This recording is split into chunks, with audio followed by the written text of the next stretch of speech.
എവിടെയാണ് ഈ Saudi Arabia പാകിസ്ഥാനുമായിട്ട് ഒരു പാക്ട് ഉണ്ടാക്കിയത് കണ്ട്? അതായത് ഒരു പാക്ട് എന്ന് പറയുന്നത് സൗദി സാമ്പത്തികമായിട്ടെല്ലാം പാകിസ്ഥാനെ സഹായിക്കും. പ്രധാനപ്പെട്ട പോയിന്റ് സാമ്പത്തികം എന്ന് പറഞ്ഞാൽ മനസ്സിലാക്കേണ്ട മിഥുൻ ഒന്ന് ഓയിലാണ്. അതായത് സൗദിക്ക് റിച്ചാണ് ഓയിൽ. അതിനകത്ത് അവർ അതിനകത്ത് ക്രെഡിറ്റ് ലൈൻ കൊടുത്താൽ മതി, കുറച്ച് നാൾ കഴിച്ച് കൊടുത്താൽ മതി. ഓക്കെ. പിന്നെ മറ്റുള്ള ഫോറങ്ങളിൽ കൂടെ പാകിസ്ഥാന് സാമ്പത്തികമായിട്ട് കടം കൊടുക്കും. പകരം ഇന്ത്യയിൽ ഏറ്റവും കൂടുതൽ ബാസ്മതി റൈസ് സൗദി അറേബ്യ വാങ്ങുന്ന ഇന്ത്യയിൽ അത് ഗ്രാജുവലായിട്ട് കുറച്ചത് പാകിസ്ഥാനിൽ കൂടുതൽ കൊടുക്കുക.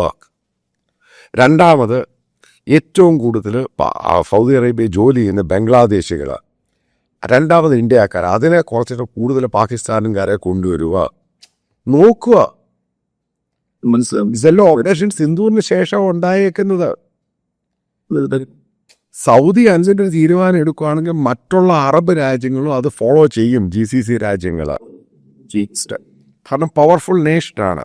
അത് ഇസ്ലാമിക രീതിയിലുള്ള നേഷൻ.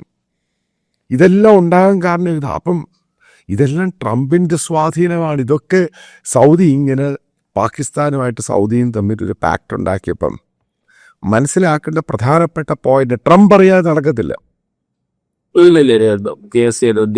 ഒരിക്കലും നടക്കത്തില്ല.